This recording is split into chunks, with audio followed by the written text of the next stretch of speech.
Howdy, folks. Happy Thursday. We are now, 25 hours, 55 minutes away from the NHL trade deadline. And boy, there's a lot of stuff going on. And of course, Thomas Boyle in the chat is telling us breaking news. Breaking news. It's like, I think in a previous life, he was like Frank Sesno from CNN or like one of those Bernard Shaw, one of those guys. Breaking news. But anyway, we have some stuff to discuss. A trade that I think we saw coming, but maybe it was in doubt because of the way the Red Wings had been playing recently. But we'll talk about that. Kevin will be jumping in. Eck will be jumping in fairly soon. But we'll start with the pre-show. Go ahead, Russ. Yeah. So yesterday was an interesting day at Mets training camp because, like every year, guys come in and come out, and they work with players. They don't, that's normal. But David Wright came and he's been there before, but this time he's like happy to be back with the Mets family, he said. And the interesting thing is, I think when his career ended abruptly because of that spinal stenosis, it really hit him hard because he's a young guy.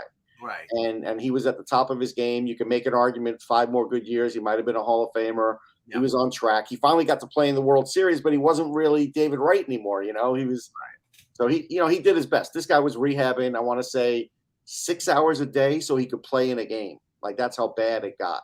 Right. And so it's nice to see him back and see him happy. And so that's a good thing. I'm sure that makes Met fans happy. But anytime there's an athlete like that was a captain of an organization and hasn't been around, it's always nicer when they come back.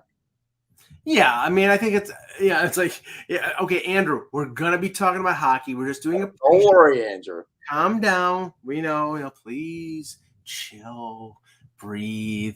No, but yeah, I mean, I see. It's one of the things I've always liked about the Yankees is that they've brought in, and I think most teams have started to follow suit now. They bring in their veteran guys. They bring in the guys. Reggie has been there for years. They bring Posada back, they bring Pettit back, and they work with players and they talk to players. That's a resource that you definitely have to tap, especially with the Yankees, with those guys. Yeah. I guess Jeter's now going to start doing that now that he's not part of the Marlins ownership group. By the way, talk about just a complete change from like Derek Jeter, where he was like, it was like going into a black hole when he was with Miami. Now he's going to be on Fox with A-Rod. Now he's announcing the starting lineup for Subway. Like, come on. Yeah, but ridiculous. Him and Brady and Mahomes all really Derek Jeter. Come on. I've never, boy, they must have paid him a lot to schlub those bad sweet onion chicken teriyaki. Oh God, they're gross.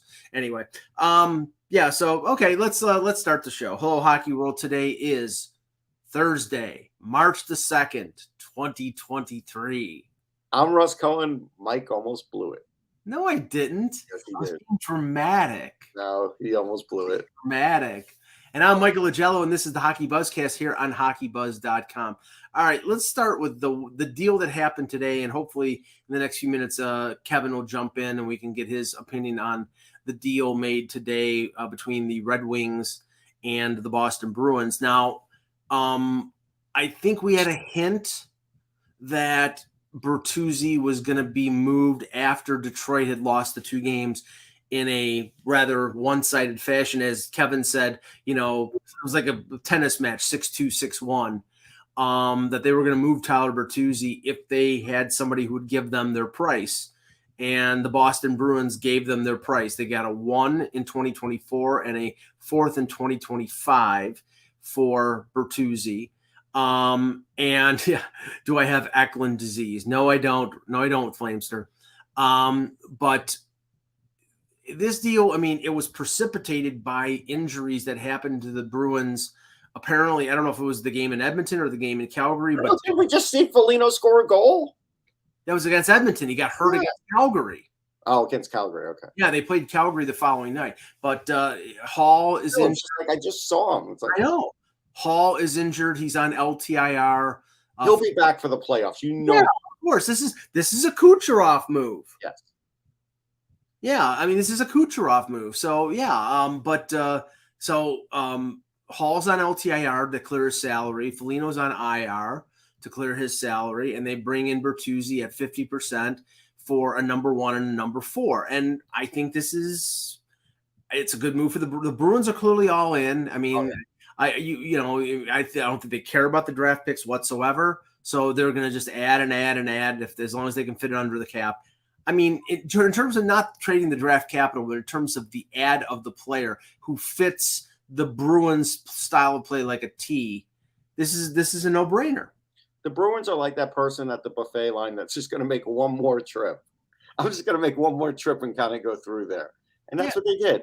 The interesting thing about the Red Wings is while the return is what you expected pick-wise, that 2025 fourth is basically like Steve Yzerman saying, hey, give me a pick so I could at least go back to my fan base and say we got 2 picks. That 2025 fourth, like, there's not much worth in that, Mike. You know that. No.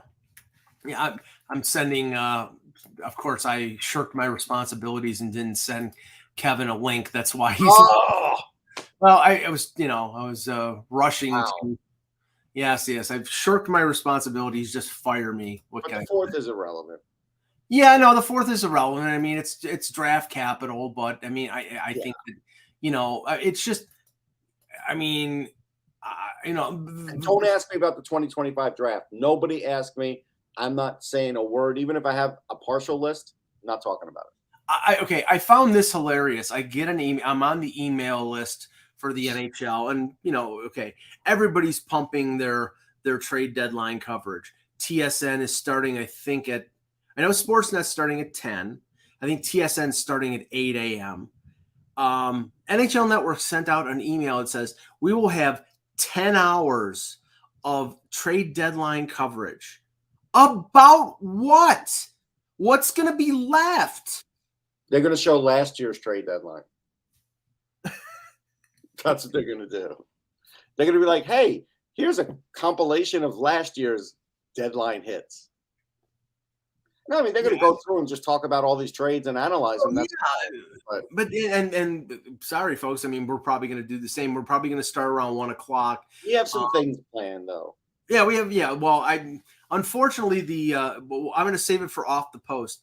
I found on eBay a collection of different flavors of Tang, and every week I'm going to sample it on air for everyone to see.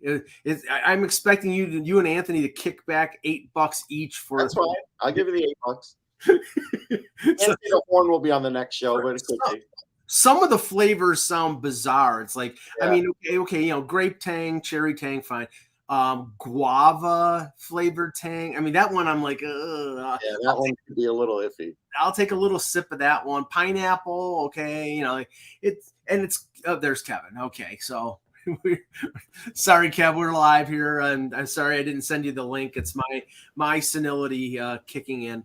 Okay, so the big move of the morning was the Bertuzzi deal, a first and a fourth going to the Red Wings, and I want to talk about that deal and the Hronek deal to Vancouver. Let's start with Bertuzzi. Your thoughts on that deal? Well, the Bertuzzi deal this morning. We never think about this in terms of the human toll, but, Dylan Larkin, the team captain, he got a $69.6 million 8-year deal yesterday, but he didn't even have 24 hours to celebrate it. He showed up and he met the media today, and he was fighting back tears.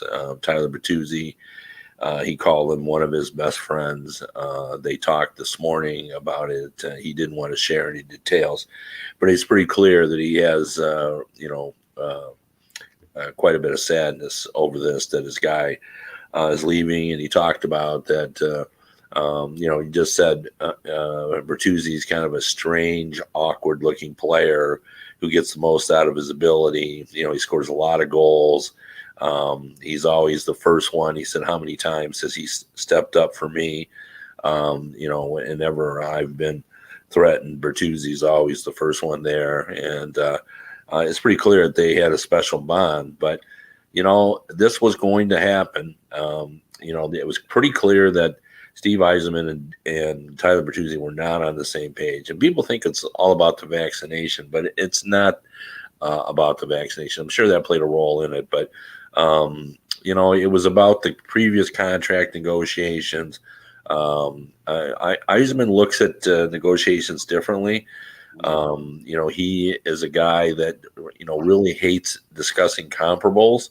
He wants to talk in terms of what do you do to help our team win.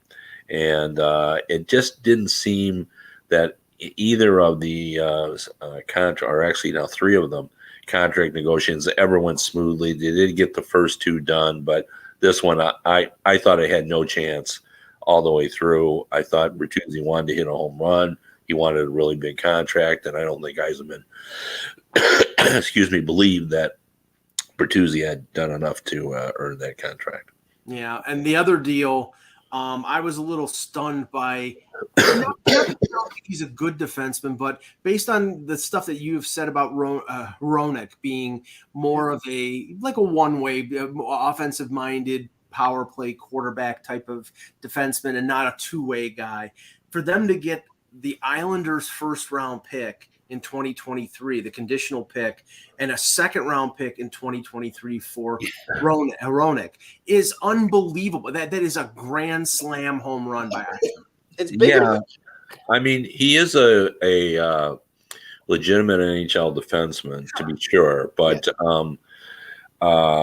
this one also stung the Red Wing team because they believe they're in the playoff race, right? And now all of a sudden, a guy who was in their top four has been moved out, and typical. And this bears discussion because I talk about it all the time, but. Steve Yzerman's an international man of mystery. Very difficult to read. He's very secretive. Yeah. I think more so than Lou Lamoriello. I really do believe that. I do too. Rarely do things get out, and this is just another example. Look at the trade bait board. Look over the rumors that have occurred, the thousands of them for the last 30 days. How many Hronek rumors? How many Hronek to Vancouver? Rumors had you heard? Never. The same thing for Verana and Mantha when he acquired Nedeljkovic. Yes. It was exactly the same thing. Steve Yzerman lets nothing get out. He rarely discusses it, even with his people within his organization. I mean, Derek Lalonde talked about today that there's a clear distinction between management and the coach. And he goes, that's the way it should be. Yeah. Steve Yzerman's not, he'll ask his opinion, obviously, on players, but he's not in there talking contracts with Derek Lalonde. It's such an interesting trade because of this. The one thing I heard today was that that they really like Hronek with Hughes. Like they had a feeling that for some reason in Vancouver they were set on the fact that they think Hughes and Hronek would be a great pair. And that for 1 year. I'm so just for saying. 1 year you killed this year's draft for 1 year, and guess what? If he plays with Hughes and his numbers are big, you're not going to be able to afford him. Yeah, but he's planning by Vancouver. They're acting like they could be a cup team next year. Well, This goes along with Vancouver's philosophy of reset rather than rebuild. Hronek is an RFA and not a UFA after next year, so they can retain him. Right. But it's going to cost him more, especially if he has a good year playing with Hughes. But no, I look at and. There's a lot. I mean, Yzerman obviously has been influenced in terms of keeping things close to the vest, like Lamoriello. Kyle Dubas actually learned at the knee of that Lamoriello when he was in Toronto, and nobody heard about Rasmus Sandin getting traded. Nobody heard about Engvall getting traded. So he keeps things pretty close to the vest as well. Sandin was on the rumor chart. I'll throw it out there. I had heard his name being thrown around. I'm not saying where I knew. I had no idea where he was going to for the most part. I was guessing, but I didn't even have Washington on the chart. So you're right about that. But this was even just so Hronek was like, what? This is just I get it. He is a good defenseman, like Kev says, and they could afford him for the 1 year. I'm not sure they could afford him a second year if he has a good year. And you gave up your 1 and your 2 in a really good draft. This is a team that needs to build up their system. They're probably toward the bottom already as far as prospects go, and now you're diluting picks. What are you doing? Somebody is going to own this team in 3 years. Somebody. Maybe management will all be gone, but somebody's still going to be there. I'm glad you mentioned the ownership. Somebody's going to own the team because, I have to go down the black hole here, but let's first talk about the other side of this deal. The Ottawa Senators getting Chychrun for a 1 and 2 2s.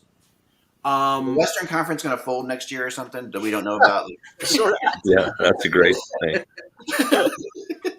I mean, everything is going west to east. Yes, that's. I'm just curious, But let me just weigh in on this because I got to go. I've got to do another show at 1:30. But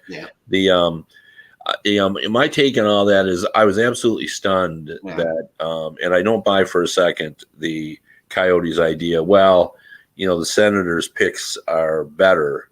Right. They're not good. Sure you're going to go on, Kevin? I just listened to the Arizona GM say that exact thing. Well, no, that's who's that I got him. I mean, I heard it, and I'm just not buying that. Like it will be true this year, but my gosh, anybody who has watched them play, so I don't buy all that. So I'm really shocked that they kind of caved in on this, and it really feels clear that they asked too much of Edmonton. They asked too much of Boston. No, it's not that. Eck, it's not that, and that's why I'm going to go down. No, the money going back is the big thing, right? That's what you're going to say. Well, he made such a big deal about the fact that we got to do this without any money coming back. That's it. Hugely important, right? So that's was because this organization is crippled financially because they're in that bandbox. They just traded for they were losing money in the big arena too. Now they're spending. This is the part that gets me, Kev. They're spending about $8 to $9 million under the cap in real money. Yeah, like they are. I know they are. Yeah, because they've. That's why they got Voracek. That's why they went and got Voracek. And everybody said, well, Voracek is making he's never going to play again. But Voracek is making $7 million in the last year of his deal. The problem is that they're getting paid by insurance for most of that money. So they're getting another coupon, another $8 million coupon like Shea Weber. This organization is a train wreck. They're going to have more Hall of Famers from Arizona that never laced on a skate. I'm surprised we haven't seen like a little hall of. Well, I mean, you call it a train wreck, but do you think if the Arizona Coyotes had the ability to move that franchise, they would do it in a heartbeat? Yeah. Yeah, of course they would. Like they're there because the league wants them there. This is survival for Armstrong. Well, that's not true. Yeah, I mean, it's not their fault. I mean, Armstrong's doing everything he can. You can hear it in the interview. Good luck, Kevin. We'll let you go. Go to the show. If you're watching us, go watch Kevin on Jeff Merrick's show and then come back and watch this later on. How'd you know I was doing Jeff Merrick's show? I was watching Jeff Merrick's show and they're like, I was listening to it. He said Kevin Allen of Detroit Hockey Now and Hockey Buzz. So I knew that. I heard that. I'm like, what the? Yeah. That's why when you said send me a link, I'm like, Kevin, aren't you on Merrick's? Yeah, I am on Merrick's show. I said that just in case you forgot. Yeah, see you later. All right. We'll talk to you tomorrow, Kev. Right. Yeah, no, we needed to get, but okay. And his point is correct about the NHL, but I'm just saying this organization is a friggin' disgrace because, we go through 2 years of this happy horse crap regarding them asking for 3 first-round equivalents, and then they take a first and 2 seconds. Why? Because they don't have to take $1 back. They were asking for Ridley Gregg. They were asking for Pinto. They're asking for this. Yeah. And in the end, they got 3 draft picks. Why? Because they have to pay 1 red cent. I know we understand that the league backs this team. I get it. Yeah. But if 2 or 3 teams started acting like this, the league would have to step in. I know. I mean, the league has backed other teams in the past, but only for short periods of time. Like it backed Ottawa, it backed Buffalo, but only for very, very short periods of time. This is now. It just became blatantly obvious that when everybody said they were asking for too much meant they were asking to not have any money come back. Right. It wasn't that we all started like, they're asking for 3 first-round draft picks. What are they asking for? And what I was told a couple weeks ago when the whole LA thing ended up being true. LA wanted to send him Cal Peterson. That destroyed the deal. Apparently Boston was talking to him. Boston wanted to send like Mike Riley or Craig Smith. They didn't want that. That killed the deal. They were talking to Edmonton. I'm sure Edmonton probably wanted to dump Puljujärvi or somebody like that. Yeah. That killed, or Tyson Berry like they did in the deal for Ekholm. That killed the deal. Any deal that sent back any player with any significant salary was ruled out by the Arizona Coyotes. That's why this organization is an embarrassment.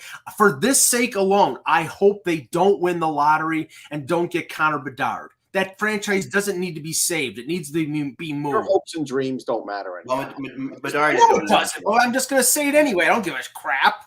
Like I've said before, Bedard's going to Montreal. It's done. So that's not. He's not. No, but all right, so Ek, you brought up Montreal. Before we talk about E5, other Mike. E5. No, it's not happening. Ek, since you brought up Montreal, we talked about other deals that have happened. We do need to talk about Montreal and the Flyers as the two teams that have no deals happening yet. Right. And it's not because of who's being showcased or who's being played or who isn't. It's really about contract length and AAV. That's what it's about. And both those teams have some horrific contracts. And this year, they're hard to move, man. I mean, we did talk about that. Kevin Allen did say like a month and a half ago, it's possible a guy like JVR doesn't get moved. And JVR said at practice 2 days ago, he might not get moved. He could still be here. I've heard the Devils are back in on him. I don't know.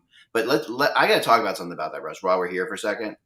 This is not rumor related, but the fact that last night was probably the most depressing evening in the Wells Fargo Center. Oh, yeah. I mean, when I was a kid, I used to drive down to Washington to see the Flyers play in the Cap Center, which was like this place right off the Yeah, I was there. Andover, Maryland. Yeah, Andover, Maryland. Horrible looking building. Just horrible. It looked like the Saddle Dome. It had that shape to it.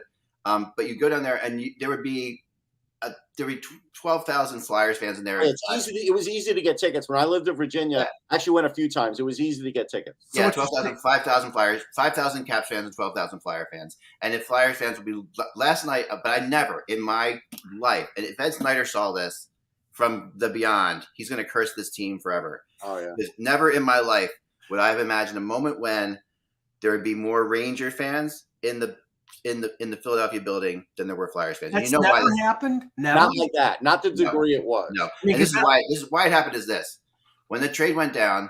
Everyone in New York went on StubHub.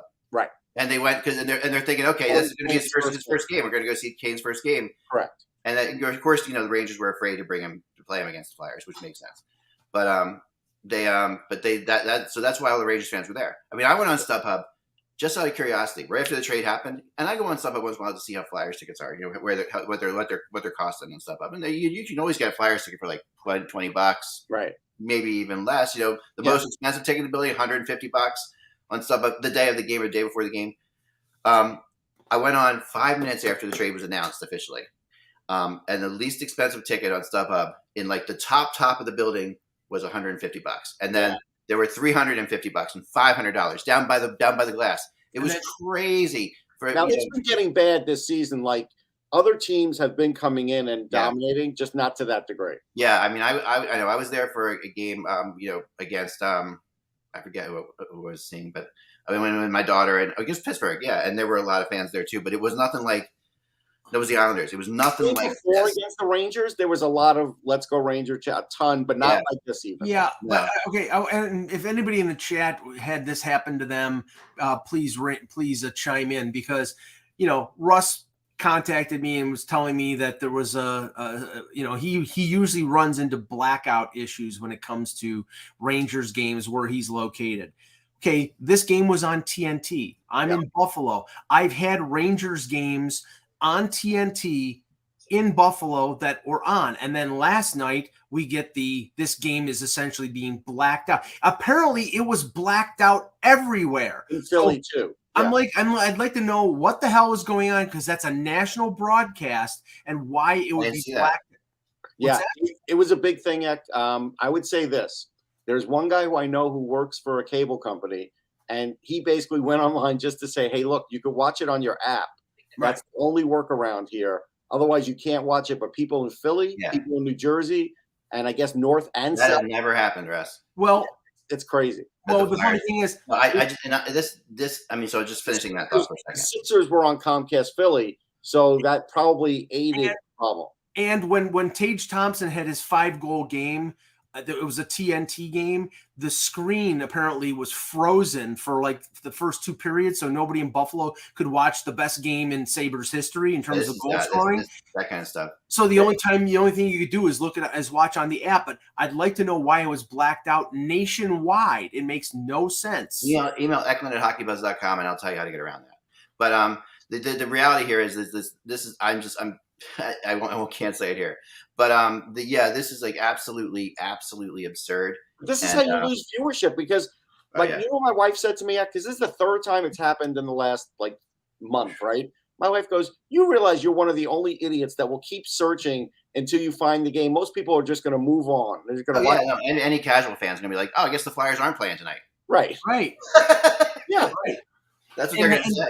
And can you imagine how pissed off Ranger fans were when they found out after they bought tickets that they were going to hold Kane until the game against Ottawa tonight instead of? I know, and I don't blame the Rangers. I don't blame the Rangers for doing that. But some people, and I know some Flyer players were pissed off too. Oh, I'm sure. I talked to a couple of them, and they're like, "Yeah, it's old Flyers flu, huh? You don't want to come into Philly for your first game. It's like, we want to we make sure you never play a game in Madison Square Garden." All right, yeah, maybe not, but I had a player jokingly say that to me. Of course, jokingly, and I would never. Just to show you how times have changed. Even Howie Rose, who used to be the voice of the Rangers, his voice of the Mets, he talked about when Phil Esposito got traded. He went from Boston to Vancouver, I think, to meet the team the next day and played that next day. Yeah, that's look. That's how it was. Look what Ekholm did. Yeah, I mean, Ekholm was the same kind of. Ekholm played last night for Edmonton. To Mike's chagrin, but he played last night for Edmonton, and he was traded yesterday afternoon. You know what I mean? I do have to tell you a joke, Ek. I think you'll appreciate it because Mike was watching the game, and he said, "Oh, look, they're showing Ekholm walking into the building," and I'm like, Ekholm probably walked past 12 people on the street, and nobody knows who he is. Yeah, he was even carrying him. He was probably even carrying a Predators bag. He looked like he looked like a lumberjack from the Yukon. That's basically. Yeah, he is. He's got one of those jaws like Peter Forsberg that could like bite through a hockey stick if he wanted to. He's a big guy. But yeah, and I was impressed with his game. We'll get to that game, I guess. Yeah, but he looked good. Yeah, like there's I want to talk about Quick for a second because I've been chasing this for the last couple days, and my source was pretty dead on yesterday when he told me this. Which and now it's like definitely everybody's on top of it. You guys mock me ruthlessly, but anyway, I only mocked that it would happen. I didn't mock that they weren't trying. It's just a reflex. I still don't think it's going to happen. I understand. You still don't think it's going to happen, Russ? No. I understand that it was a real thing. I do. I don't think Vegas can make it happen. Watching last night, I watched that game against Carolina last night. Yeah. Carolina-Vegas game. It was a good game.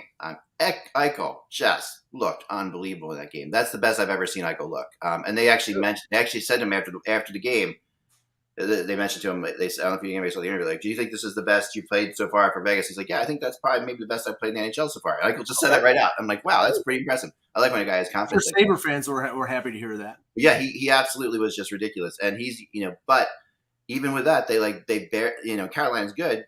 They held Carolina's shots down. Like the shots were like one of those ridiculously low shot games. It was like 15 to 18 in the third period. But here's the issue with them, Mac. Right now they're on goalies 4 and 5. I know, and they can't. And their owner's not going to let that happen. Brosseau is hurt. They're down to Aiden Hill. Yeah, but the problem is going to be financially fitting that in. $2.5 million, then get somebody else and take part of it. Aiden Hill and Michael Hutchinson right now. Yeah, I mean. Listen, if I got called as a consultant for Vegas, I'd be looking a different direction, man. This is the wrong way to do it. Yeah. Well, somebody in the Eastern Conference told me that they heard that the Sabres were high on him. That the Sabres are trying to get Quick, and that was another. Right, but I'll tell you this, Ek, and Quick probably even better than me, and nobody really knows him. I'm going to say I'm not sure he would go to Buffalo and play there. To be honest, I don't think he would. Can I tell my quick story because it's so fun? Quickly. I know you've heard it before, but the quick story was that when I covered the U.S. Olympic team training, and they had all the players come down into the locker room at different times. So they each had a time, like so and so would be Miller would be there from like 1:05 to 1:20 or whatever. Quick's time was like 3:45. He came down at 1:00, and the media guy's like, oh no, you're not here yet. You're here at 3:45. And he's like, okay. he sat down in the hallway on the ground, Indian style, and stared straight ahead for 2 hours. He didn't go back to the meeting. He didn't go back to the room. No. And no one knew what to do. Like, everyone's like, do we talk to him? Do we say something to him? And it's like, and the media's like, no, just leave him alone. He just sat there staring straight ahead for 2 hours. And then when 3:45 came, I watched him stand up with a smile on his face, and he started talking to everybody. It was a bizarre thing. That's what you got. Plus, I can't remember the goalie, but the goalie that the Leafs signed at the deadline last year that they tried to sneak through waivers. He was a longtime San Jose. He was a San Jose goalie. He was in the KHL. Somebody in the chat will know. But that's any goalie that you sign right now, like if it's a KHL goalie, and remember the KHL is still going on right now. Right. I think they're like about our show that we see to post like this in the chat. I'm sorry, but if okay, please distract me. If they try to sign that goaltender, that he has to go through waivers. And last year, Arizona claimed this goalie for that Toronto had signed to a contract. So Harry Sateri, thank you very much. Yeah. So he was once the top-ranked European goalie in he was a big deal. First draft that I was at, or maybe the second. And the reason they tried to sign him was Campbell. Campbell was hurt at that point. Mrazek was Mrazek, and they were playing Eric Källgren. So, I mean, it made sense. Now, is it possible that that a team like Vegas could? It has to be a player whose obligation to the KHL or to Finland or to Sweden is completed. Once it's completed, then they're free to sign. But if they're not, if they're still in the season, they can't do it. Right. Yeah. Look, we haven't even heard a quote from Quick, let alone. No, we heard only his wife. You hear that? No, I didn't hear that. His wife tweeted out to all my friends who are texting and emailing us. She's like, I don't even know what to say, and no, I'm not okay. Yeah. That's what I'm saying. That was something like that. You don't hear that. This was a cluster F by Rob Blake. See, the thing is, this is a complication because even if they can make the deal, he might just not go. Right. He'll go. Yeah. I talked to somebody. I did talk to somebody, not him, but I talked to somebody close to the scene, and he will go. He'll go anywhere that's in the playoffs. That he has a chance to be a starter. That he not. Buffalo's not in the playoffs right now. Right. Yeah. Right. They're not in the playoffs. He might go there because he sees what they have. I mean, he might just make that call, but he will definitely. And also, he wants to make money. Like he's got to Yeah, he's got plenty of money. Russ, if you go to Buffalo with a chance to make the playoffs, maybe that's something. If Quick goes to Buffalo, it's like a youth movement because Craig Anderson's 41, so he's a young 37. Yeah, they're hitting triple digits with their goalie age. Let's just look at something right now because so Boston reacts to the Taylor Hall injury and the Foligno injury, and maybe Russ is right, and I think he is right. Hold on. But I think this is a Kucherov. I think they're he may be out for 3-4 weeks, but they can take advantage of him being out for 6 weeks and make the deal. So they did the deal, and Bertuzzi's a great fit with the Bruins. So, but Tampa yesterday, very underneath the sheets, so to speak, they trade Nemestikov, who was a $2.5 million cap hit. They retain 50%, and they send him to San Jose for Michael Esenmois, who is a minor leaguer. So I'll bet you at 2:00 he's placed on waivers. Oh yeah. And then all of a sudden, as Eck reported, and as I think Elliot Friedman reported too, Tampa is inquiring about Joel Edmondson. It's like, it never. It sounds like they lost out to somebody else on Edmondson. Tampa did. That's what I heard, but I'm not sure yet. I still think Pittsburgh is going to get him. They've been hard after. I don't know. They just got Diller. They got Granlund and added 5. But they also got a defenseman in that deal, didn't they? Yeah, but that's not the defenseman that they need. They need. Yeah. By the way, breaking news here. 1 second. I mean, think about all the deals he's made. I mean, that Hronek deal. There was absolutely zero rumors. No, this guy. He wasn't on any. Yeah, I heard this before. There were no rumors coming out of Vancouver. Right? Not only he never said. At least I don't drink coffee when Kevin's talking. We're probably violating some FCC regulations. Sportsnet. Who cares? Well, you want to know how to get Sportsnet on your cell phone? Eklund at HockeyBuzz.com. Right. I'm not. Peter Debilitore. Yeah. Yeah, they got him for Teddy. He's a fill-in defenseman. That's all. Yeah, no, that's I don't know if they're getting Edmonton, but I will say this: Nemestikov has turned into Mike Sillinger. He's getting traded every deadline now. Yeah. I feel sorry for him because he went back and signed with Tampa Bay, probably on the thought that he was going to be there and have a chance to win a Stanley Cup. Now, I bet you anything he gets moved by San Jose before the deadline because he's a veteran player who can play a number of positions. Well, you can't get moved to any place worse than San Jose as far as record goes. So it's like them or Anaheim. It's a nice place to live, but San Jose is a fantastic place, but it's also fantastically expensive. Like, and not that it matters to those guys probably, but it is like one of those places that really is like our house, which is our friends have a house, and it's one of Jody's best friends out there, and they've got a small house that's like $10 million. It's like ridiculous. Who was the defenseman that the Flyers got that was a Sharks draft pick? He was there for a few years. He had too many turnovers. Good offensive game. Mike Rathje? No. Yes. No. That's a good one, though. It's not all the things that. It's much later. Much later. He was a decent offensive defenseman until he wasn't. I'll look it up, but we until he wasn't. We were at an Echo. Remember him? He had too many turnovers. Yeah, I do. It was probably about 7-8 years ago. Anyhow, we were at this junket for NHL 2K, and he was the pro that was sort of like with everybody else interviewing and such. And he was talking about looking for a house there and how it was difficult. Yeah. So this is like he was a brand new player in the league. Like it is absolutely. I knew then. And anything you get is so small and so old and so beaten up. It's just crazy. Like it's not Andre. No, not Andre Mazar. Oh no, I'll get it. Yeah, I figured it out. Mark Streit. All right, so let's talk about. Jeez, what the hell? Talk about Mike. I guess I want to talk about. I did watch that Edmonton Toronto game too. Yeah, I'm shocked. No. I'm not. It was Edmonton. That could have been up right now. The Connor McDavid might be playing the best hockey of any player who's played since the 1990s. Right now, the play. What he is doing right now, like his abilities and his skill. I mean, he has scored 2 goals straight in 5 games. All right, 2 goals in 5 games straight. Sorry that way. But yeah, and just watching him play. His determination, like he took the puck out of the crease when he got behind the goalie and skates the other. He's just like, it's crazy, Mike. I mean, you have to admit that we have not seen anything. I've never disputed how great Connor McDavid. But this is even great for him. What I've disputed is that organization being completely bankrupt of being able to put a team around him. Now, I still don't think they're good enough to get out of the West. I mean. I don't. I don't think they're good enough to get out of the West. Will they get out of the West? I mean, there's only a couple teams. No, they're not going to get out of the West. I don't think their goaltending is strong. I think that, if Calgary made a rush, I think there's a possibility they could miss the playoffs. But the addition of Ekholm is helped their defense. But you saw yesterday, Bouchard.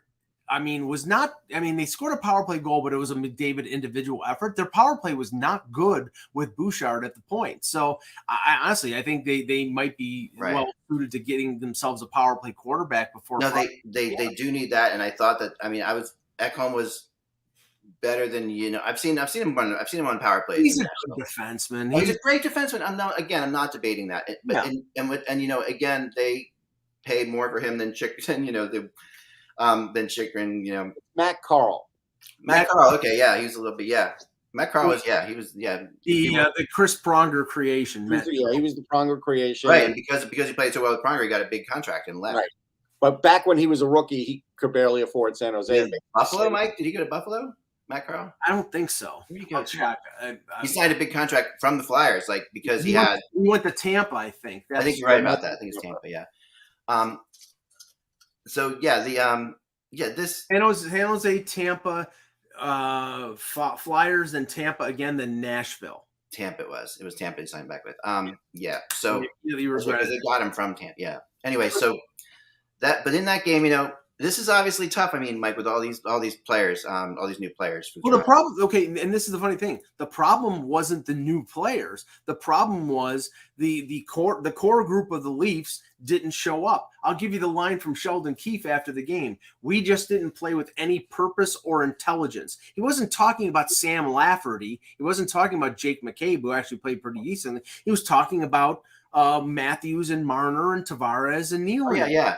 I mean, I felt like to me that they were a little bit shell-shocked by Edmonton speed. Yeah, Edmonton jumped on him. McDavid was like going through their defense like crap through a goose. I mean, it was 3-1 at the end of one, and that was being kind. And I didn't think Samsonov had a particularly strong game. And by the time the Leafs sort of righted the ship, it was 5-2. And it's like, okay. Let me ask you a question, and I mean it with all sincerity. Yeah. I know you told me the pluses and minuses of Pierre Engvall, and I think that was a good pickup for the Islanders. But where are they going to replace his goal production? Because, he had 12 goals. Like, it's not nothing. Yeah, no, he had 12 goals playing mostly third line. And yesterday, finally, after 4 or 5 games of playing O'Reilly at center in the second line, they moved O'Reilly to center on the third line with with Kerfoot and I think it was Yarncroke. So Yarncroke has got 12 or 13 goals. So I think that's where the goal production in the third line. Okay. Yeah. Yeah, he is that, and Yarncroke has been good. Like and I heard it had to be either him or Kerfoot, to make the cap space work, right? So they had to move one of those two, and they didn't. Or Engvall, yeah, and Engvall or Kerfoot. So that was the idea. So they had you in that spot. So it was much to the chagrin of Leaf fans, it's like there is a legion of Leaf fans who despise Alex Kerfoot, which I don't understand because, they look at the $3.5 million salary and they say, okay, that's a guy that we can dump, and they're pissed off that the team doesn't dump him. But he's a versatile player who can play wing and center. He's fast. He can kill penalties. He can play on the second line, third line, fourth line. That's valuable. And that I didn't think that they were going to give them up. I still don't think they're going to give him up before the deadline. Yeah. I do think that they're going to make some sort of move. And that's why I was talking about Bertuzzi with Boston, and now the Nemestikov move, and Tampa trying to make another move before the deadline. I think Dubas is going to still make another move. I just don't know. I do too. Talking to him today, I think he is, Mike. What do we say about Austin Matthews' season? Because clearly he's not in the same realm as Connor McDavid, as somebody on this panel once thought, at least this year. This year he's not now. No, and so I'm wondering, why? What the hell? I feel. Let me give my opinion. Then Mike will give, I'm sure, the better opinion. But my opinion is this. There we go. Look at that. You said it yesterday. Thank you. I think they're crazy doing it. Is Darren saying per Eklund, by the way? Just checking. Nope. Nope. I guess not. All right. There you go. That is going to be awesome. Can we just say that for a second? It isn't going to be awesome. For us fans, it's going to be amazing. Oh, I mean, it'll be fun to watch. That's what I'm saying. Just from an entertainment perspective. Yes. They have to play each other. If you just want to figure out. Look at the schedule. Yeah.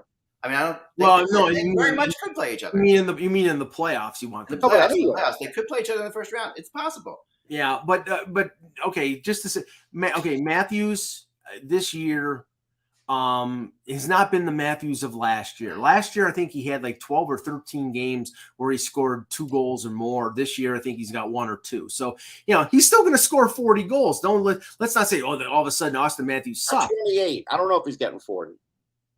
Yeah. What's that? He has 28. I don't think he's getting 40. They have 20-some games left. So I mean, if it's a normal, it's a goal a game, sure. If it's a normal Matthews path, then I think he scores. But it's not. That's why I'm asking. I also think and correct me if I'm wrong though. I think that there has been a concerted effort. He's much better defensively this year, and there's been a concerted effort, I think, to do that. And I think that could be it. He realizes that in the playoff runs, in order to win in the playoffs, he's got to be better defensively. Okay. And I think that you're seeing a little bit of him experimenting. He's blocking a lot of shots, which I don't think a lot of people. That's something you want him to do. But I do think that remember there were those years when the Penguins were so good they were going to make the playoffs, but they would work on things during the regular season. Yeah, that's what it kind of feels like with Toronto. They knew they were going to make the playoffs pretty early in the year. They were, Florida was falling off. I mean, I had somebody watching the game, and his viewpoint on Matthews was that he's a lot more predictable this year. And I'm like, I don't think it's that. I think that's, teams look at a guy who scores 60 goals and they try to devise a way to stop him. So, he's maybe trying the same moves that he tried last year that worked, and this year they're not working. But I don't think there's a drop off there. And he's had some injury issues, but I think he's still one of the best 3 or 4 forwards in the league. Here's where I'm on Mike's side. So if for some reason the core is the problem again in this year's playoffs, then that next GM is going to break up the core.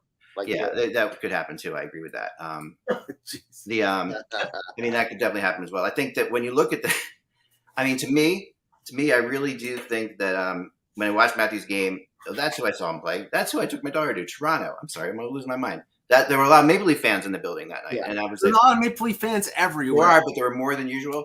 And in that in that game, I watched Matthews because it was being there. I love that's the best thing about being at a game. You can sit there and you watch everything he does, and I watched him every shift, and just to see. And he was definitely more responsible defensively. He was absolutely coming back. He was absolutely being there to be the first outlet pass and not like the second outlet pass from the defensive zone. Like he would come back so the defenseman could look to him right away.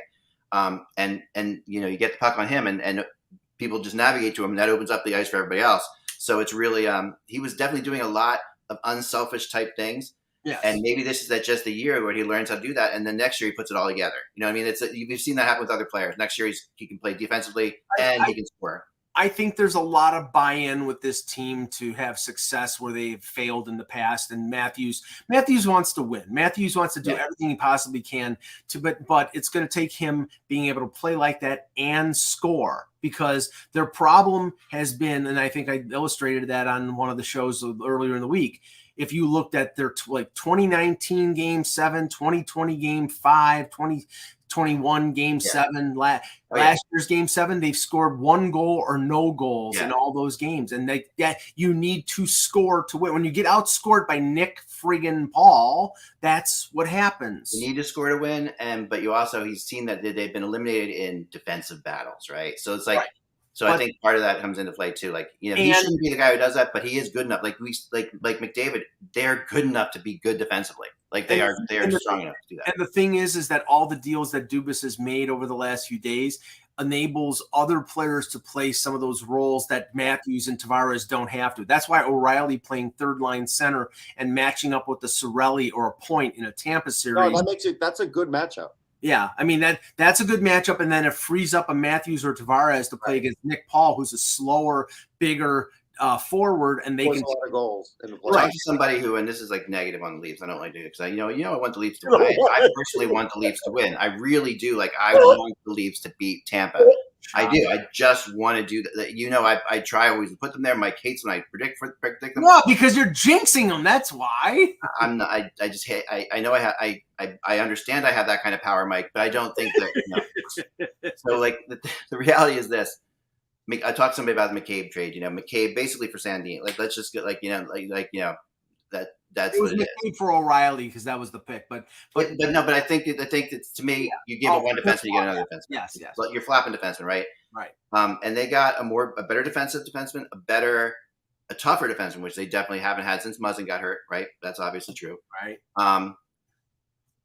But they did give up offense. That doesn't really much matter. But what he was worried about is he takes penalties, and the issue is against Tampa in the playoffs. You cannot be shorthanded. If you're going to look at one thing against Tampa, like he's going to have to be not taking penalties, and that's going to be true. In their first game, both McCabe and Lafferty took penalties against Edmonton against the 31% power play. So that right, it kills you, right? And it killed them because it was one of them was right away, right? Like it was early on. So something worth following it. So we've all heard like Dallas and JVR, but the issue is Dallas has $124,000 in cap space, and JVR, even with 50% retention, is a lot of money. Again, Chuck Fletcher would have to get a third team involved, and is Dallas going to go through all of this to get JVR, who may not do anything, and they're going to have to at least give up, I don't know, a 4th round pick and right. Maybe more than that. I challenge you: is Fletcher going to go through all this? And that's the whole thing. Is it even worth all of that? Because Fletcher, remember, didn't go through enough to try to free up space to this summer to get when they tried to make moves to get JVR out of here. Like he wasn't willing to he wasn't willing to do a lot of creative things then. So to me, I'm like, this is really like kind of baffling. I think, now that I do want to running out of places for JVR. There's not a lot of places left. I do want to address Provorov for a second because I did hear that. By the way, I just heard this morning that before the Hronek trade was made, that was a similar deal to what they were talking about for Provorov. And Vancouver was trying to get Provorov out there. And if that's the case, then you kind of have to wonder, like, how the Flyers should the Flyers. That's a pretty good return for Provorov. Should they have done that? Like, should they have done that if they could? Yes. You think so, Russ? Do you think they should have done that? Say it again. I didn't They quite. have moved Provorov for the Hronek deal for Provorov. Instead of the 1 and the 2 for Provorov, instead of the 1 and the 2 for Hronek. Yeah, I think that would have been a better deal. If you're the Flyers, would you have done it? No, I don't think so either. I think that's only because I have no way of replacing him. Well, I think Provorov's a better defenseman than Hronek. No, but they have no replacement. Like, there's none. Right. Yeah. So basically, if the Flyers trade Provorov, which could happen, but if they trade him, they'll be in a bottom 5 team next year for the lottery. Yeah, but they have no replacement for trading Sanheim. They have no replacement for trading Ristolainen. No, you can replace a Sanheim. There's, they'll try and plug in a guy who's been number 1, who's playing like 22 minutes a game. Whether you like him or not, he's a great skater. He gives great effort. You pull that guy out of the lineup now, this team is Anaheim next year. See, Sanheim, the thing with Sanheim is, and I try to tell people this, like, Sanheim is perfect with the right kind of partner, but he's not otherwise. And if you guys remember, Sanheim's best time in Philadelphia, in my opinion, was in the bubble playing with Myers when they were when that duo was like, you looked at that duo. Yeah, you're Myers like, is the one that dropped off, not Sanheim. That was right. But when Myers was playing with Sanheim, they got each other. Yeah. And it was like, you look at that duo, you're like, that's going to be the Flyers duo for the next 10 years. You think that was going to be a great, because they really looked amazing. Anyway, let's get off the Flyers. Myers is playing anywhere but the AHL now. Let's get off the Flyers. Myers don't even be nice. We have 2 big signings to announce. One, apparently Bruce Boudreau is signed with TSN for the Trade Center. So I'm happy for Bruce, man. Anything Bruce can do, he's the Bruce guy. is great right now on XM because he is bitter, and it's funny because he's like talks about like, they Hronek, like I told him they might need a defenseman like that someday. It's like it looks like it's great stuff. It's Bruce like is awesome. Oh man. And then he's like, and it was talking about another coach, like, you're going to get all the players, you're going to get all these players. And, I look at that coach, I'm like, coach like sitting there, well, I'm the one that's going to get screwed because the players aren't playing it. So it's going to happen to me. He was talking about another team, something like that. I'm like, oh boy. Bruce is sitting there low. And it's good that Bruce does this because I think otherwise he would like be like like a guy like with a telescope out his window. But the other signing, which was not really surprising, which is the Pasternak signing, and I just have to say this because I've said this throughout the year: the era of the Boston Bruins hometown discount is over with. Yes, it's done. And it was over with McAvoy, and this puts the exclamation point on it. He got what he was supposed to get. He's one of the best scoring forwards in the league. He got $11.25 million. Corded phone. That's what it looked like. What's that? It looked like Eck just picked up a corded phone. I swear to God.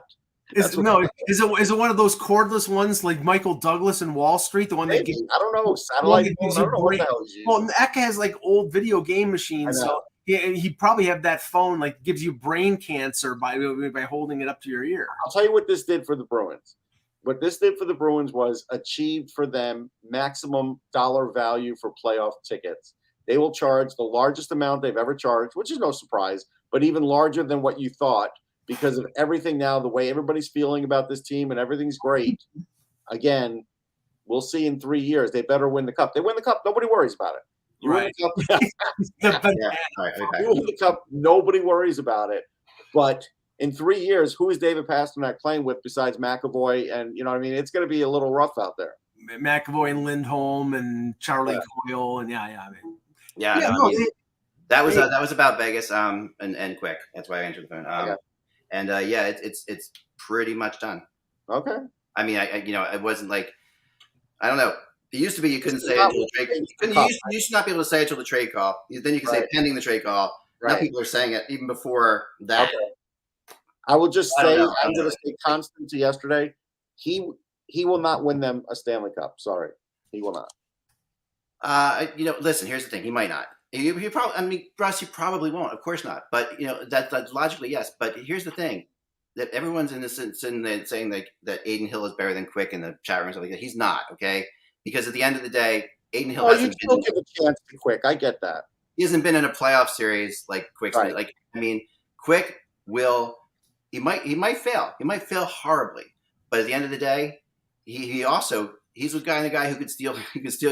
Remember, it was less than 12 months ago that he almost stole that series against Edmonton. He literally took the best team in the league, the best offensive team in the league, Edmonton, and Quick took it to 7 games. And he faced 45 shots in 5 of those games. It was ridiculous, right? So okay, I'll give you that. Here's my rebuttal on this though. How is it going to be if Quick is the backup? He's not going to be a happy backup. Did you happen to see? I just have to mention this because it's Patrick Kane's playing his first game for the Rangers tonight. The league deemed the Rangers emergency recall it was ineligible. So they're gonna have Lindgren still out, Miller still under suspension. They're gonna have to go 12-5 against Ottawa. I'm going to tell you something.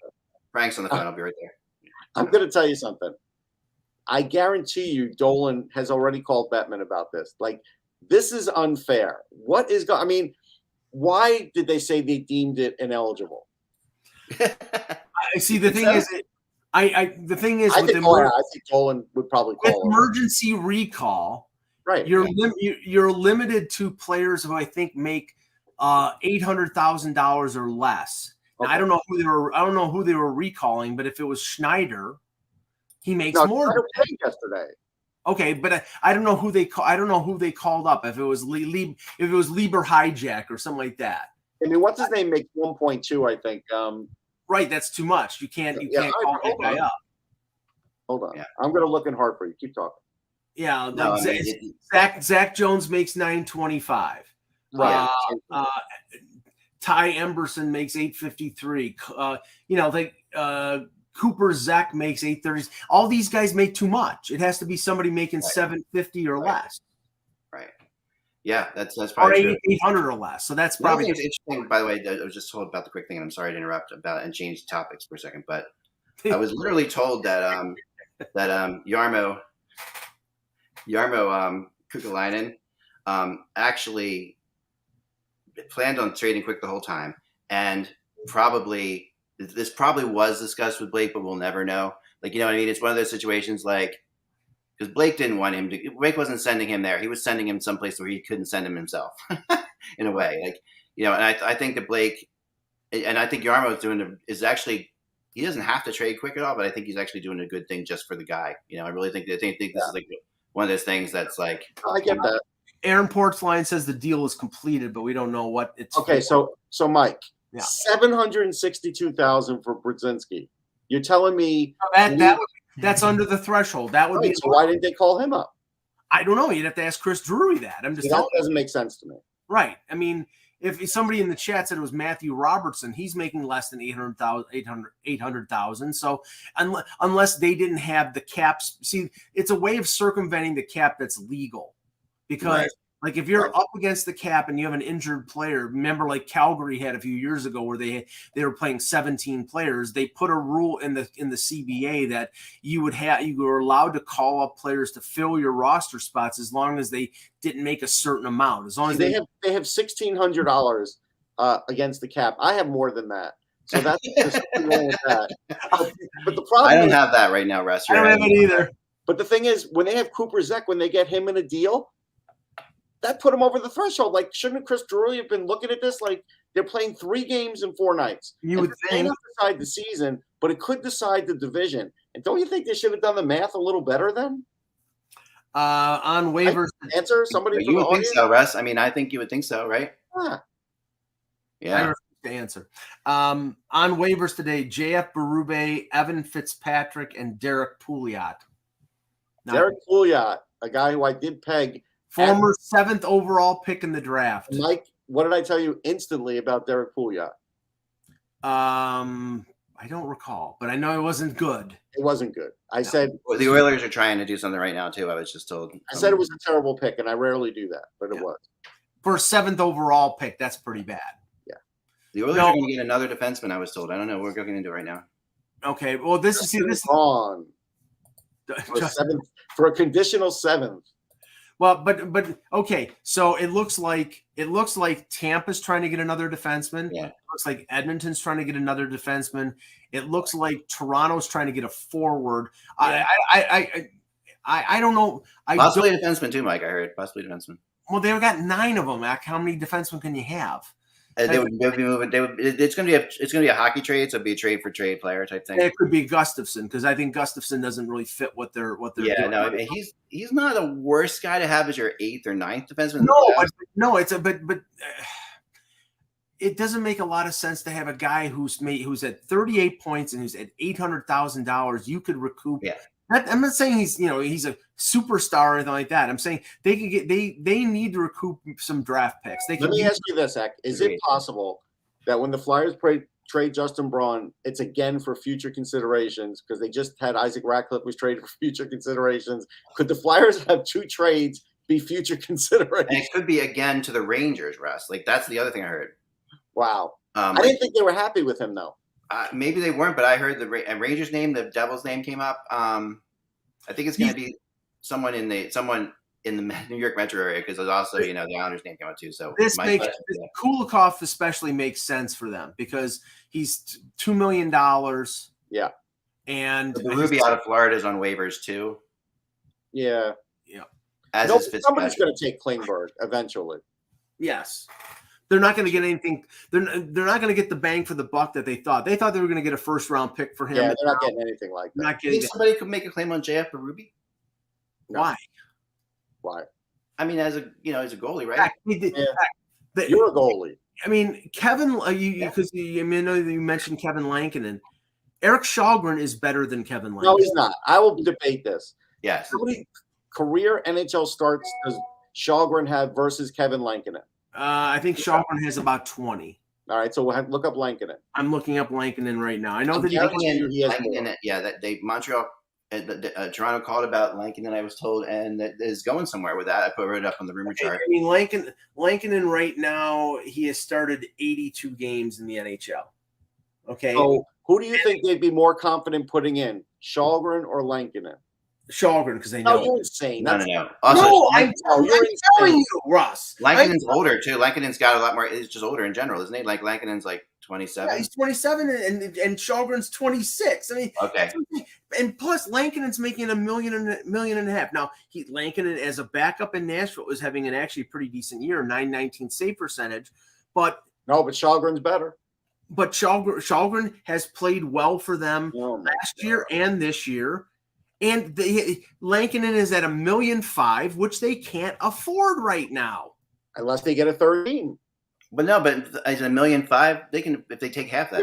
What you got to do is give out. They'll gladly step in and help out. Somebody will help out. Yeah, I mean, you're breaking up there. I didn't hear you. Oh, I said all you do is give Arizona a 7th, and they'll gladly walk in and help out the deal. Yeah.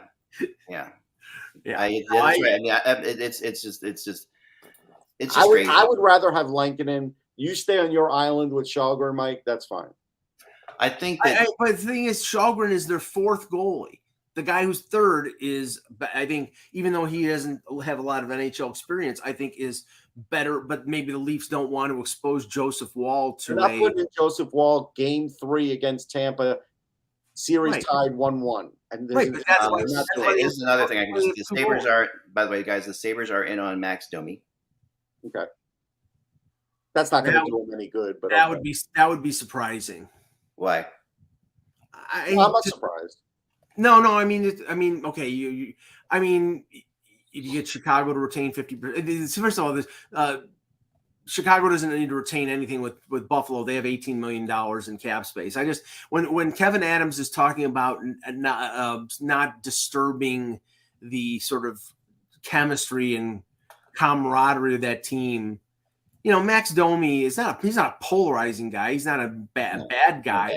But he is on the ice. He's sort of like he doesn't sort of fit what the Sabres are doing. Yeah, I still look. They might do it. They're going to do something. We know that. Well, they're the thing is for your team, right? Like Russ says, they're going to do something. Like you have to give. They're close enough that you have to give them something to say that you believe in them, right? Yep. That which is the opposite of what like Detroit's doing, right? Like Detroit pulled the rug out. Yeah, which is what's crazy thing about the Detroit turn was it happened so fast. Like if Vasilevsky doesn't stand on his head against them the other night, that may have been a change in plan because they outplayed Tampa completely, outplayed Tampa, and they lose to Vasilevsky's one of Vasilevsky's stellar performances, and come back and they got blown out of the building twice by Ottawa. Like Calgary outplayed Boston and lost to them. Yeah. Now Calgary is on the bubble because now I heard there's always a breaking point. Like after my second Rocky, I was like, I am done with Rocky. You know what I mean? Like there's just always a breaking point. But Elliot Friedman was saying that Calgary is possibly looking at trading Lindholm or Backlund or actually what he said was he saying that today other teams are calling on him, but Calgary doesn't know what they're doing. Well, right. That's the truest statement we've ever said on this show. It really is. No offense to Calgary, but Rocky for Tony Soprano. Rocky 4 is where it jumped the shark. Rocky 3 was great.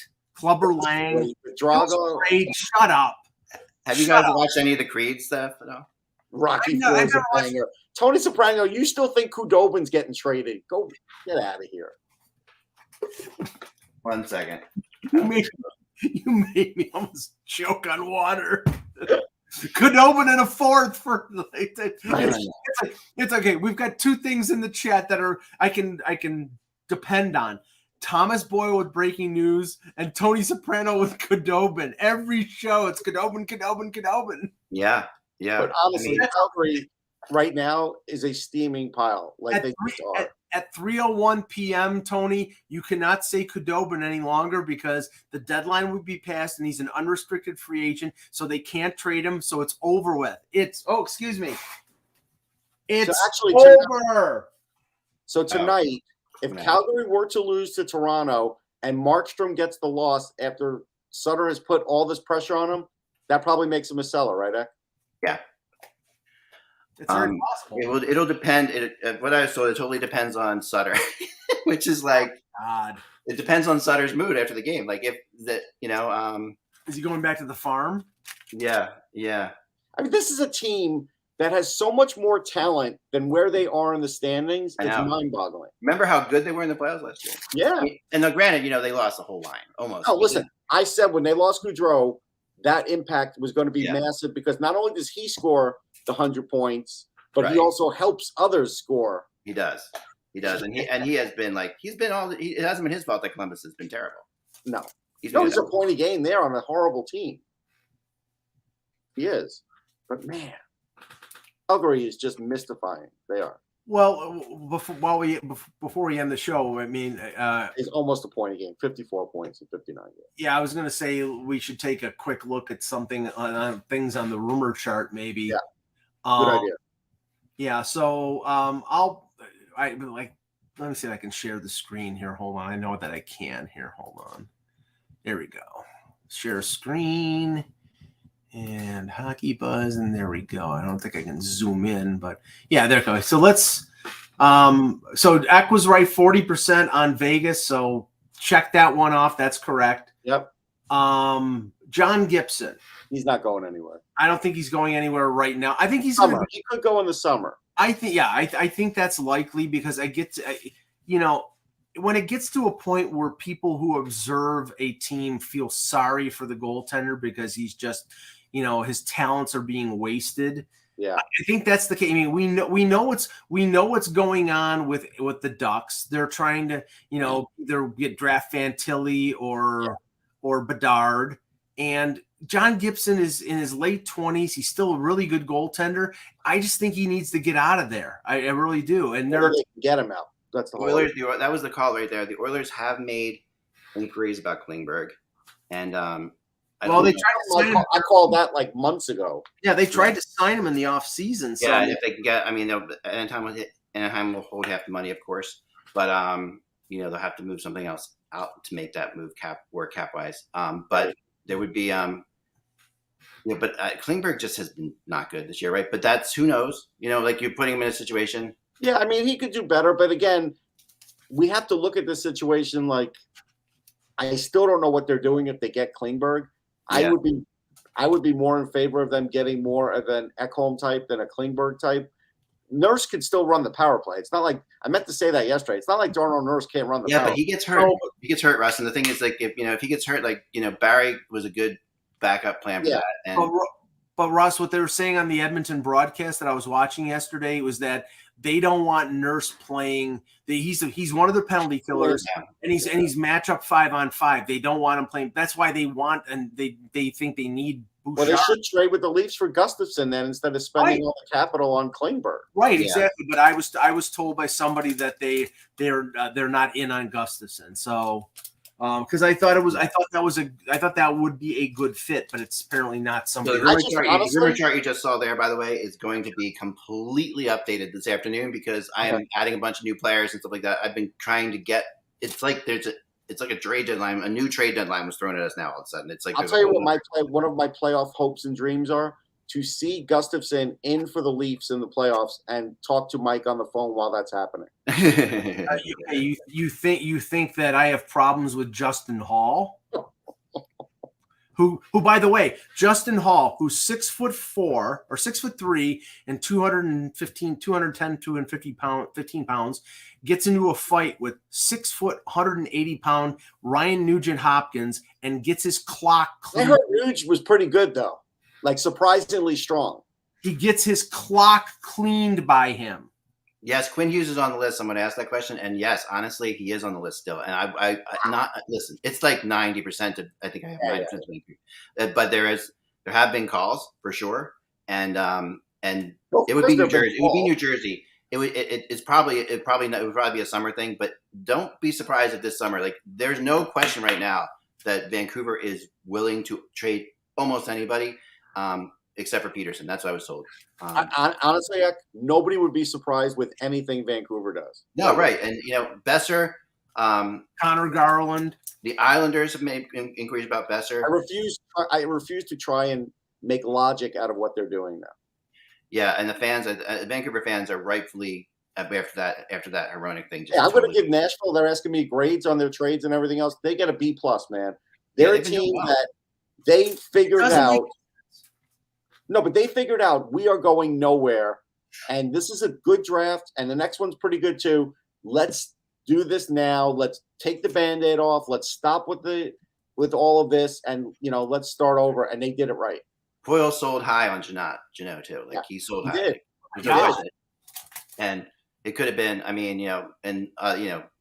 Tampa, but Tampa. That's the way Tampa is. They just they basically admit it. They're like, we paid way more than him, but he's the one guy we wanted, so we would have paid whatever. Hey, I understand Russ's arguments regarding draft capital, but when you're Tampa and you have a chance to get to your 4th straight Cup final, they did the right thing too.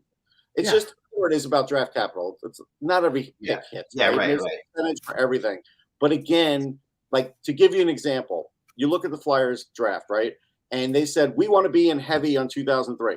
They are, except they have no second-round picks. So you're not really in heavy. You've got 1 first, 2/3, and a bunch of others. So then when you look at the percentages, their percentage drops a lot because they have no second-round pick. Right, it is. It does. You're right. So the logic isn't there. Like this is what I get into.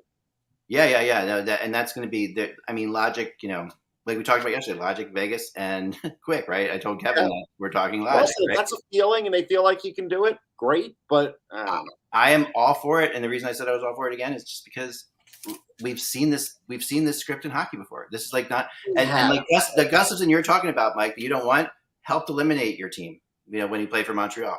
Like that's the thing. It's like the reality is like he barely played in the Toronto series. He played later on he did play later on in the playoffs and played pretty well. So it's like No, it was what beat Montreal and Toronto was Edmondson, Weber, I think it was Savard, the top 4 that beat them. It wasn't as much as barely played. To be fair, Luke Shen helped beat the Leafs, and now he's back on the Leafs. So yeah, I thought that was a very good move. Like, and I think the thing about Gustafsson was this: like in Philly, we watched him come in right after Gostisbehere left.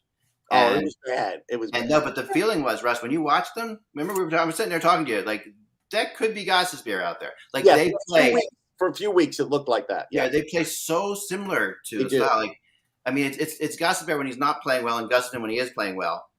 They can blur, but because if Gostisbehere is playing well, he's way better. But right, I will say this: I am worried.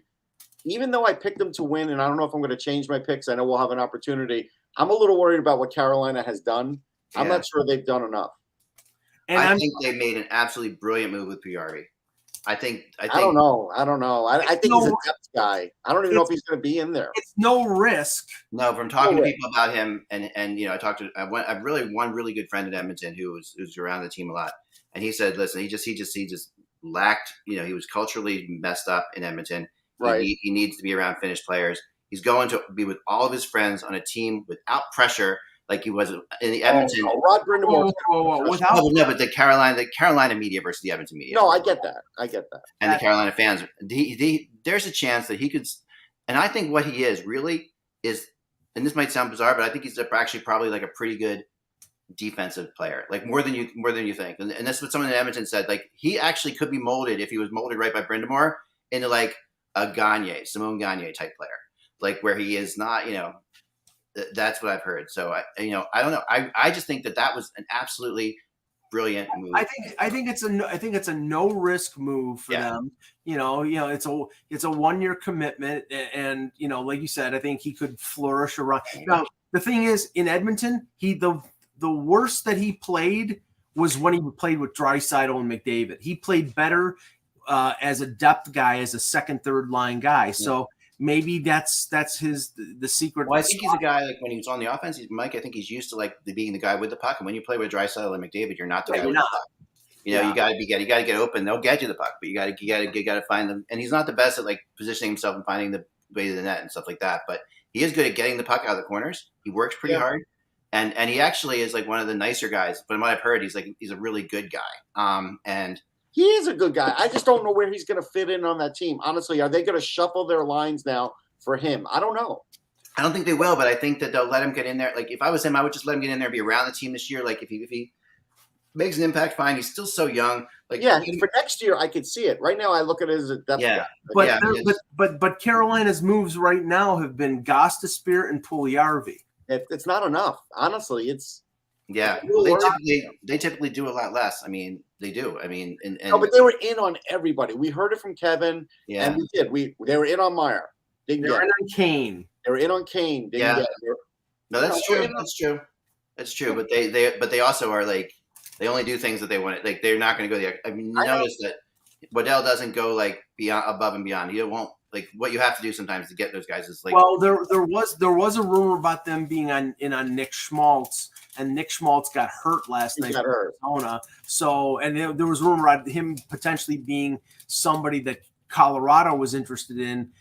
They ended up going with Lars Eller, and they may make another move. But I mean, Lars Eller's not a bad move, but he's not a number 2 center. That's the thing.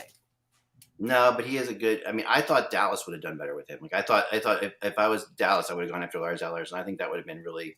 Dallas for Eller would have been terrific. I think that would have been a fantastic fit. Yeah, but they need offense. They need more like one. He gives you offense, but also gives you toughness and gives you stuff that. Yeah, you know what? Eller in the playoffs has a little offense. He does, and remember, now Dadonov has looked amazing there. Like he has like. No, listen, I think that's why they're not getting JVR anyhow. Yeah. I think they chose Dadonov over him, and since they probably can't fit in anybody else, Dadonov's way better.